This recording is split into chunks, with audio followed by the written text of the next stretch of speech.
दोस्तों, जब हमारे लैपटॉप में, पीसी में, इवन फ़ोन में कोई प्रॉब्लम आ जाती है या फिर कुछ हमें समझ में नहीं आता, तो हम सबसे पहले क्या करते? यूट्यूब पर जाते और सर्च करते how to solve this problem. और इसमें भी सबसे ज़्यादा सर्च लोग ये करते कि how to solve this problem at home.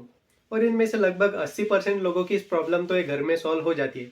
उनमें से 15% लोगों की जो प्रॉब्लम है वो घर में सॉल्व नहीं होती है और उनको वो प्रॉब्लम ठीक करने के लिए किसी रिपेयरिंग शॉप में जाना पड़ता है।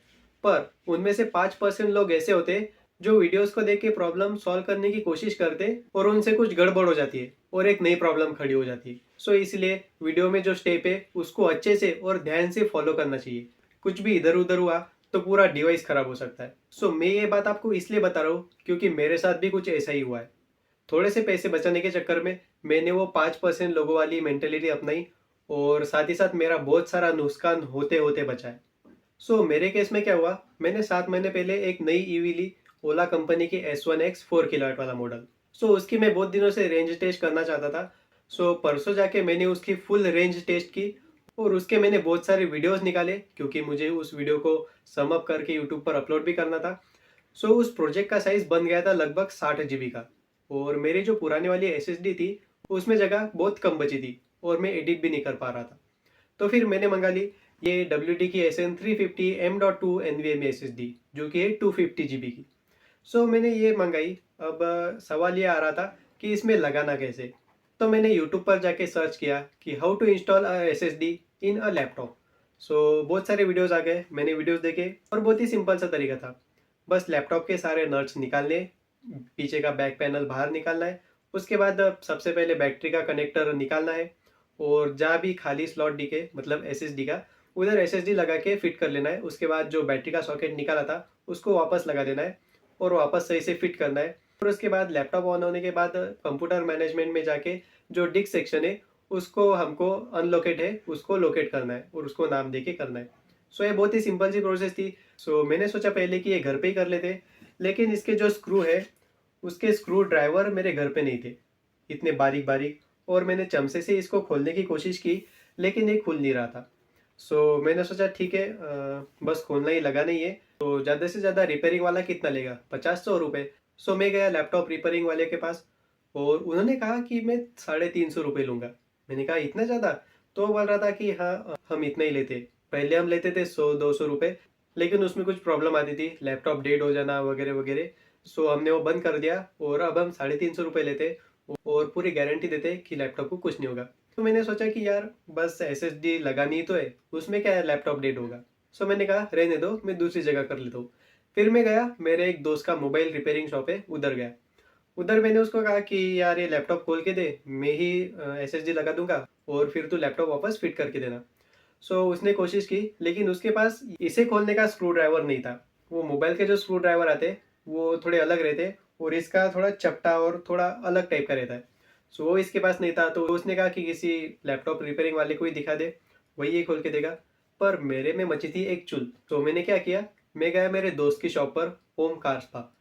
उधर मैंने देखा, सर्च किया और उसको भी पूछा कि ऐसा कुछ बारीक ऐसा मिल जाता है जिसे मैं खोल सकूं। मैंने बहुत देर तक ढूंढा और मुझे फिर ये मिला।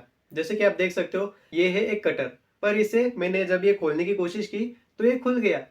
मैंने ये 1 2 3 4 चारों नट खोल लिए। वैसे पांचवा पांचवा नट है ही नहीं इसमें।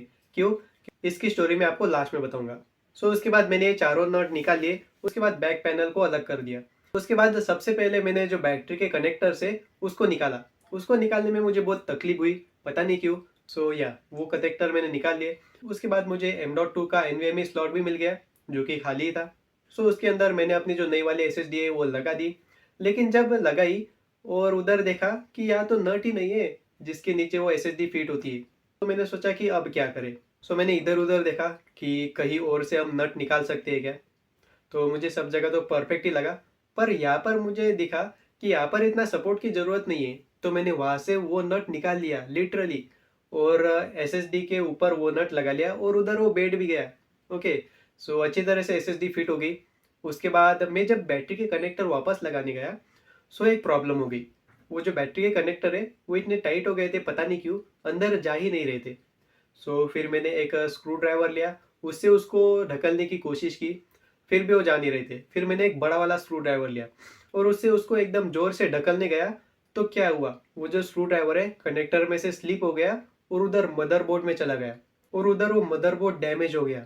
जी हाँ दोस्तों, यहाँ पर आप देख सकते हो ये कुछ आईसी है आई थिंक, तो ये 3 रहती है, यहाँ पर 2 ही है, तो एक पूरा उड़ गई, बाहर निकल गई और साथ ही साथ इधर भी कुछ एक दो चीजें निकल गई। सो मुझे लगा ओ माय गॉड ये क्या हो गया, मैंने ये क्या कर दिया। और मुझे लगा कि अब तो बहुत दांत पड़ने वाली है। लैपटॉप गया, अब लैपटॉप चालू नहीं होगा। लैपटॉप को ये रिपेयर भी नहीं कर सकती क्योंकि इन्फिनिक्स का पहला लैपटॉप है, उन्होंने पहला लैपटॉप बनाया था, तो इसके स्पेयर पार्ट्स मिलेंगे या नहीं, ये रिपेयर होगा या नहीं, कुछ भी पता नहीं। और इतनी धड़कन तेज हो गई थी मेरी। पर सही बात तो ये हो गई थी कि वो कनेक्टर लग गया था, और पर ये इतना सारा प्रॉब्लम हो गया और मुझे बहुत टेंशन आ गया था। सो फिर मैंने भगवान का नाम लिया और वैसे ही बैक पैनल लगाया नहीं और लैपटॉप की लीड खोली और लैपटॉप चालू करके देखा। सो क्या हुआ, लैपटॉप चालू हो गया और फिर मैंने पासवर्ड डाला और देखा सब कुछ वर्क कर रहा है। फिर मैंने फट से कंप्यूटर मैनेजमेंट में गया, डिस्क सेटअप की और डिस्क भी चालू हो गई, एसएसडी लग गई। उसके बाद क्या हुआ, सो मैंने पीछे से देखा कि बाकी सब तो सही था और फिर मैंने वो पीछे का पैनल लगा दिया और बाकी के सारे स्क्रू भी टाइट कर लिए और फिर मैं घर आ गया।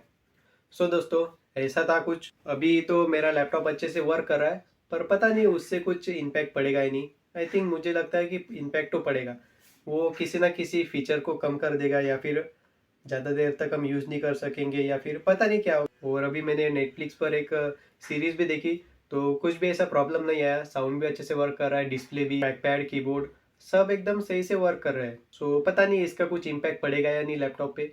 सो देखेंगे, अगर कुछ इम्पैक्ट आता है तो मैं उसके ऊपर वीडियो बनाऊंगा।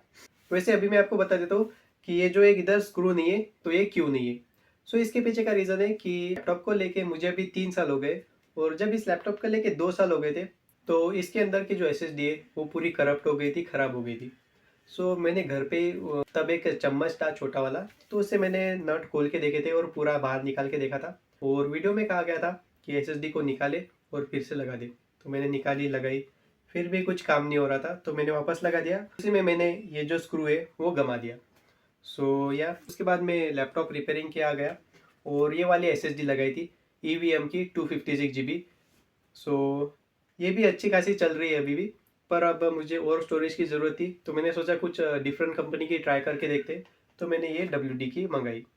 सो ये भी 250 GB की है। वैसे इसका प्राइस चल रहा है अभी 1550 रुपये और इसका चल रहा है 1650 रुपये। इसके साथ हमें मिलते हैं 5 साल की वारंटी और इसके साथ हमें मिलती है 3 साल की वारंटी। सो देखते हैं कौन सी एसएसडी कैसी चलती है। वैसे मुझे नई एसएसडी ट्राई करनी थी तो मैंने सोचा WD की कर लेते, और अगर इनमें कुछ प्रॉब्लम आता है तो मैं आपको बताऊंगा ही। सो कैसा लगा आपको ये वीडियो नीचे कमेंट करके ज़रूर बताना। और ये थोड़ा अलग टाइप का वीडियो था, टेक्नोलॉजी से रिलेटेड, लैपटॉप से रिलेटेड, एसएसडी से रिलेटेड। सो इस टॉपिक से रिलेटेड अगर आपको कुछ क्वेश्चन है तो आप बिंदास नीचे कमेंट करके पूछ सकते हो। और वीडियो थोड़ा भी इन्फॉर्मेटिव लगा तो वीडियो को लाइक कर दीजिए। सो आज की वीडियो में इतनी, मिलते हैं अगले वीडियो में।